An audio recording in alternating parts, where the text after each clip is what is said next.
Welcome to Kalyani studios. Good morning. இந்த episode 3ல நம்ம என்ன பார்க்க போறோம்னா how to reduce opacity and make it as a background. இப்போ ஒரு இமேஜ் இருக்கு, எனக்கு பின்னாடி, அதாவது நான் நிக்கிறேன், எனக்கு பின்னாடி பிளைன் பேக்ரவுண்ட் இருக்கு, சாலிட் பேக்ரவுண்ட் இருக்கு அப்படின்னா எனக்கு பின்னாடி வந்துட்டு ஒரு ஹிமாலயன் மவுண்டெயினோ இல்ல எனக்கு பின்னாடி வந்துட்டு ஒரு செரி ப்ளாசம் ட்ரீ இல்ல ஃபால்ஸ் இல்ல ஏதாச்சும் நேச்சுரல் சீனரி இல்ல ஏதாச்சும் பீச் சைடு அந்த மாதிரி நமக்கு ஏதாச்சும் இப்ப எப்படி சொல்றது, உங்களுக்கு ஏதாச்சும் பேக்ரவுண்ட் வேணும்னா எப்படி அதை ஒப்பாசிட்டி கம்மி பண்ணி அஃபிக்ஸ் பண்ணி நம்மளோட போட்டோஸை எப்படி கொண்டு வர்றது எல்லாமே நம்ம எப்படின்றத பார்க்கலாம். ஸோ ஃபர்ஸ்ட் அதுக்கு நம்ம ஃபைல் கிரியேட் பண்ணிக்கணும். நியூ கிளிப் போர்டில் தான் இருக்கும். நம்ம வந்துட்டு இன்டர்நேஷனல் பேப்பரில் A4 உங்களுக்கு என்ன சைஸ் வேணுமோ அந்த சைஸில் நீங்கள் கொடுத்துக்கலாம். ஸோ இதுக்கு நான் ஒரு நேம் கொடுக்குறேன், சாம்பிள்னு நான் ஒரு நேம் கொடுக்குறேன், என்டர் தட்டிடுறேன். இப்போ எனக்கு ஒரு ஷீட் ஓப்பன் ஆயிடுச்சு. இப்போ நமக்கு ஒரு பேக்ரவுண்ட் தேவை. நம்ம இப்போ ஒரு ஃபோட்டோ எடுத்துட்டோம், நமக்கு ஒரு பேக்ரவுண்ட் தேவை அப்படின்னா எப்படி அதை கொண்டு வர்றது? உங்ககிட்ட பேக்ரவுண்ட் இருந்துச்சுன்னா எடுத்துக்கலாம், இல்லைன்னா நம்ம வெளியே இருந்து தான் எடுக்கணும், அதாவது நெட்டில் சர்ச் பண்ணி தான் எடுக்கணும். நம்ம முதல்ல கூகுள் ஓப்பன் பண்ணிக்கலாம். நெக்ஸ்ட் வந்துட்டு அனிமேட்டட் மேன். இப்போ நான் யாரோட போட்டோவும் யூஸ் பண்ண விரும்பல. ஸோ நான் ஒரு அனிமேட்டட் மேன் அவனை வந்துட்டு நான் டவுன்லோட் பண்ணிக்கிறேன்.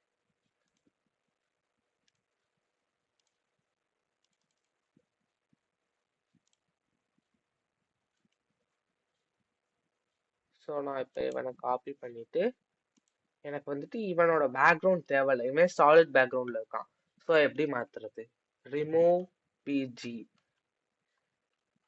அப்படின்னு ஒரு வெப்சைட் இருக்கு. அந்த வெப்சைட்ல வந்துட்டு நமக்கு அழகா ரிமூவ் பண்ணி கொடுத்துரும். அப்படி இல்லைனாலும் நம்ம லேசோ டூல் யூஸ் பண்ணி ரிமூவ் பண்ணலாம், பட் ஆனால் டைம் டேக்கிங் ப்ராசஸாக இருக்கும்.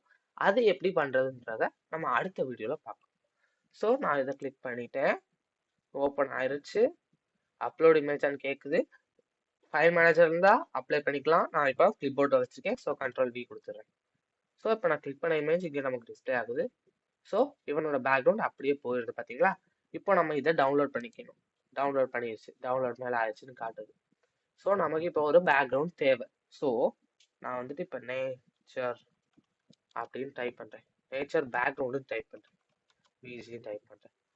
ஸோ இப்போ நம்ம பேப்பர் வந்துட்டு போர்ட்ரைட் பேப்பராக இருக்கு, அதாவது இந்த மாதிரி ஸ்ட்ரைட்டான ஸ்கொயரா இருக்குனால நமக்கு ஸ்ட்ரைட்டான ஸ்கொயர் இமேஜா பார்த்து எடுத்துக்கலாம். இந்த இமேஜ் எனக்கு ஸ்ட்ரைட்டா இருக்குன்னு தோணுது. ஸோ நான் இதை வந்துட்டு ரைட் கிளிக் பண்ணி காப்பி இமேஜ் பண்ணிட்டேன். டவுன்லோடும் பண்ணிக்கலாம். இப்போ நான் உங்களுக்கு டவுன்லோட் பண்ணியே காமிக்கிறேன். சேவ் இமேஜ்னு காமிக்குதா? இதை பண்ணிட்டு நமக்கு இப்போ எங்க சேவ் ஆகுமோ அங்க நம்ம சேவ் பண்ணிக்கலாம். இப்போ நியூ ஃபோல்டர் கிரியேட் பண்ணிக்கிறேன்.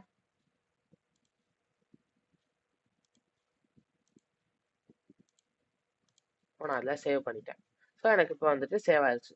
ஸோ நான் இப்போ ஃபோட்டோஷாப்குள்ளே போகிறேன். நான் எல்லா இமேஜ் சோர்ஸையும் எடுத்துட்டேன். இப்போ நான் ஒவ்வொன்றா வந்துட்டு டெமான்ஸ்ட்ரேட் பண்ணி காமிக்கிறேன். இப்போ ஃபர்ஸ்ட் பிளேஸ் பண்ணணும், அதாவது ஆப்ஜெக்டை உள்ள கொண்டு வரணும். அதுக்கு என்ன ஆப்ஷன் நம்ம யூஸ் பண்ணோம்னா ஃபோட்டோஷாப்ல பிளேஸ், ஃபைல் மெனுவில் கீழே பிளேஸ்னு இருக்கும், அதை கிளிக் பண்ணிட்டு நமக்கு எந்த ஃபோல்டர் வேணுமோ அந்த ஃபோல்டர் நம்ம செலக்ட் பண்ணி, இப்போ லோக்கல் டிஸ்க் கீழே தான் நான் வச்சிருக்கேன். ஸோ நான் அதை செலக்ட் பண்ணிட்டு நான் நியூ ஃபோல்டர்ல வச்சிருக்கேன். நீங்க ஃபோல்டருக்கு பேர் கூட கொடுத்துக்கலாம். இப்போ ஃபர்ஸ்ட் நம்ம பேக்ரவுண்ட் தான் ஃபர்ஸ்ட் வந்துட்டு உள்ள கொண்டு வரணும். அதுக்கப்புறம் தான் நம்மளோட போட்டோவோ இல்ல வேற யார்த்தவங்களோட போட்டோவோ உள்ள கொண்டு வரணும். சரி, நம்ம ஃபர்ஸ்ட் பேக்ரவுண்ட் உள்ள கொண்டு வந்துடலாம். இப்போ நான் அந்த போட்டோ கிளிக் பண்ணிட்டு லெஃப்ட் கிளிக் பண்ணிட்டு நான் பிளேஸை கிளிக் பண்ணிடுறேன். ஸோ எனக்கு போட்டோ வந்துருச்சு. எனக்கு இப்படியே இருக்கட்டும், ஒன்றும் தேவையில்ல, சைஸ் ரீசைஸ் பண்ண தேவையில்லைன்னா அப்படியே விட்டுருங்க.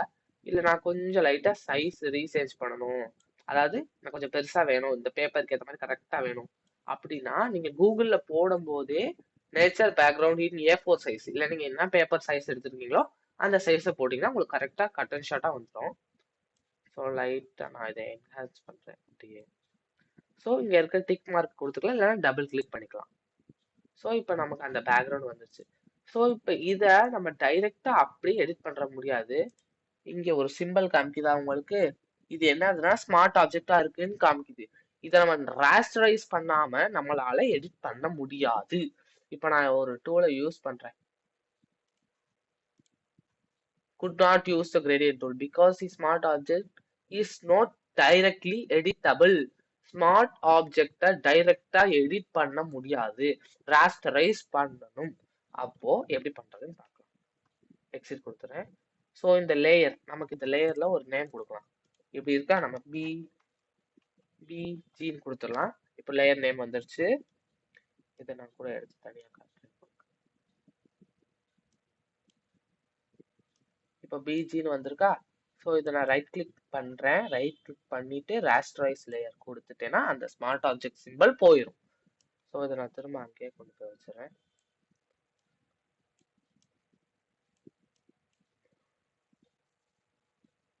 ஸோ நமக்கு பேக்ரவுண்ட் உள்ள வந்துருச்சு. நெக்ஸ்ட் நமக்கு என்ன வரணும், நெக்ஸ்ட் நமக்கு வந்துட்டு அந்த மேனை உள்ள கொண்டு வரணும். ஸோ அதே ப்ராசஸ், ஃபைல் பிளேஸ். இப்போ நம்ம டவுன்லோட் பண்ணிருக்கோம். ஸோ நம்ம டவுன்லோட் வந்துட்டு டவுன்லோடு தான் சேவ் ஆயிருக்கும். அது எங்க சேவ் ஆயிருக்குன்னு உங்களுக்கே தெரியும். இப்போ நம்ம டவுன்லோட்ஸ் சேவ் ஆயிருக்கிறத இங்க சேவ் ஆயிருக்கு பாருங்க. Image to preview, image remove BG preview.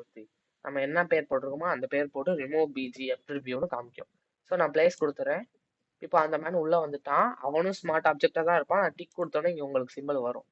So நான் அவனையும் ராஸ்டரைஸ் பண்ணணும். ஸோ ராஸ்டரைஸ் பண்ணா மட்டும்தான் உங்களால எடிட் பண்ண முடியும். அப்பதான் ராஸ்டரைஸ் பண்ணா மட்டும்தான் உங்களால எடிட் பண்ண முடியும். ஸோ எனக்கு தேவையான சைஸுக்கு நான் அதை பிடிச்சி மூவ் டூல் யூஸ் பண்ணி நான் ட்ராக் பண்றேன். மூவ் டூல் யூஸ் பண்ணி அப்ளை பண்ணிடுறேன். நான் டிரான்ஸ்ஃபார்மேஷன் அப்ளை பண்ணிடுறேன். மூவ் டூல் யூஸ் பண்ணி நான் டிரான்ஸ்ஃபார்ம் பண்றேன். ஸோ இந்த மேனை வந்துட்டு நான் சைஸ் பெருசா டிரான்ஸ்ஃபார்ம் பண்ணிட்டேன். ஸோ இந்த டிக்கை கொடுத்துரும். டிக் நம்ம கொடுத்துட்டோம்னா டிக் ஆயிடும். ஸோ இப்போ இவன் இந்த பேக்ரவுண்ட்ல பிளேஸ் ஆயிட்டான். ஸோ இப்போ எப்படி எக்ஸ்போர்ட் பண்றது, ஃபைல் மெனு, சேவஸ். சேவஸ் கொடுத்தீங்கன்னா எந்த ஃபோல்டர்னு கேட்கும். டெஸ்க்டாப்ல நாம வச்சிருக்க நியூ ஃபோல்டர் இருக்கா. ஸோ இதில் நம்ம சேவ், நமக்கு என்ன பேர் வேணாலும் இதில் போட்டுக்கலாம். நான் சொன்னதை மறந்துடாதீங்க, போட்டோஷாப் டாக்குமெண்டா இருக்கும். அதை நீங்க ஃபார்மேட்ல போய் ஜேபிஜின்னு மாத்துற வரையும் போட்டோஷாப் டாக்குமெண்ட்ல தான் இருக்கும். ஜேபிஜின்னு மாத்திட்டீங்கன்னா இமேஜ் டாக்குமெண்ட்ல வந்துடும். அப்புறமேட்டு நம்ம வாட்ஸ்அப்ல அனுப்புறதுனால அனுப்பிக்கலாம். லெஸ் தேன் 1 MB 2 MB கூட தான் இருக்கும். மேக்ஸிமமே இமேஜ் ஃபார்மேட் 10 MBக்கு மேல இருக்காது கண்டிப்பா. ஹை குவாலிட்டியே 10 MB தான், வெறும் MB மெகாபைட் தான், வேற ஒண்ணுமே இல்லை. நான் இப்ப ஜேபிஜி கொடுத்துட்டு சேவ் கொடுத்துறேன். குவாலிட்டி கேக்குதா, இங்க பாருங்க 2M தான் இருக்கு. 2Mனா 2 MB, 2 மெகாபைட் மட்டும் தாங்க இருக்கு. மித்தபடி வேற எந்த பெரிய ஃபைல் ஸ்டோரேஜ் கிடைக்கும் அது இது நோ நத்திங், எதுவுமே பண்ணாது. நீங்க வாட்ஸ்அப்ல ஷேர் பண்ணிட்டு டெலிட் கூட பண்ணிடலாம். ஸோ அது உங்க சாய்ஸ். ஸோ இப்போ நான் ஹை குவாலிட்டியில எக்ஸ்போர்ட் பண்றேன். லோ குவாலிட்டி வேணும்னா இந்த ஸ்லைடர் நம்ம அப்படியே அட்ஜஸ்ட் பண்ணோம்னா 5 பாத்தீங்களா, உங்களுக்கு இங்க குறையுது, குவாலிட்டி குறையுது. அதே மாதிரி உங்களுக்கு குவாலிட்டி குறையும், ஸ்பேஸும் குறையும். ஸோ அதை நீங்க பாத்துக்கோங்க. நான் வந்துட்டு ஓகே கொடுத்து எக்ஸ்போர்ட் பண்ணிட்டேன். இப்போ எனக்கு அந்த இமேஜை திரும்ப எடிட் பண்ணணும். பட் ஆனால் நான் இமேஜை வச்சிருக்கேன், போட்டோஷாப் டாக்குமெண்ட்ல எடிட் பண்ணணும்னா சேம் கான்செப்ட், ஃபைல், சேவஸ். போட்டோஷாப் டாக்குமெண்ட்டை ஒரு தடவை சேவ் பண்ணி வச்சுக்கோங்க. நான் இப்போ சேவ் பண்ணல, இருந்தாலும் நீங்க ஒரு தடவை போட்டோஷாப் டாக்குமெண்ட்டை சேவ் பண்ணிருங்க. ஏன்னா நமக்கு சேஞ்சஸ் எதுவும் வேணும்னா இமேஜா மாத்ததுக்கு அப்புறம் நம்ம வந்துட்டு போட்டோஷாப் டாக்குமெண்ட்குள்ள என்டர் ஆக முடியாது. இந்த லேயர்ஸ்லாம் உங்களுக்கு தெரியாது, வெறும் இமேஜ் மட்டும் தான் இருக்கும். அதுவும் போட்டோஷாப்ல ஓப்பன் ஆகாது, கேலரியில மட்டும் தான் ஓப்பன் ஆகும், இல்லைன்னா போட்டோஸ்ல ஓப்பன் ஆகும். ஸோ நம்ம போட்டோஷாப் டாக்குமெண்ட்டா நம்ம வந்துட்டு சேவ் பண்ணிட்டோம்னா எப்போ நம்ம போட்டோஷாப் ஓப்பன் பண்ணாலும் ஃபைலில் போய் ஓப்பன் மெனு இருக்கும். ஓப்பன் மெனு கொடுத்துட்டோம்னா நமக்கு ஃபைல் எக்ஸ்ப்ளோர் பண்ணணும். ஸோ நம்ம போட்டோஷாப் டாக்குமெண்ட்டா ஓப்பன் பண்ணிக்கலாம். இப்போ நான் உங்களுக்கு ஒரு சாம்பிள் காமிக்கிறேன். இப்போ இதே டாக்குமெண்ட்டை நான் போட்டோஷாப் டாக்குமெண்ட்டா சேவ் பண்ணுறேன். இமேஜா சேவ் பண்ணல, போட்டோஷாப் டாக்குமெண்ட் சேவ் கொடுத்துட்டேன். இப்போ நான் திரும்ப அதை ஓப்பன் பண்ணுறேன். இப்போ நான் இதை க்ளோஸ் பண்ணிட்டேன், சேவ் பண்ணிட்டு க்ளோஸ் பண்ணிட்டேன். இப்போ நான் வந்துட்டு ஓப்பன் மெனுவில் போயிட்டு நான் செலக்ட் பண்ண, நான் சேவ் பண்ணிக்க ஃபோல்டரை செலக்ட் பண்ணி இங்கே இருக்கு பார்த்தீங்களா, நமக்கு பிஎஸ்டி ஃபைல் காமிக்குதா. இதுதான் கொஞ்சம் சைஸ் கூட இருக்கும், இமேஜ்லாம் சைஸ் கம்மியாக தான் இருக்கும். நான் இப்போ ஓப்பன் கொடுத்தீங்கன்னா ஓப்பன் ஆயிடுச்சு. அவ்வளோதான் guys, இன்னைக்கான எபிசோட் பிடிச்சிருக்கும் புரிஞ்சிருக்கும் நம்புறேன்.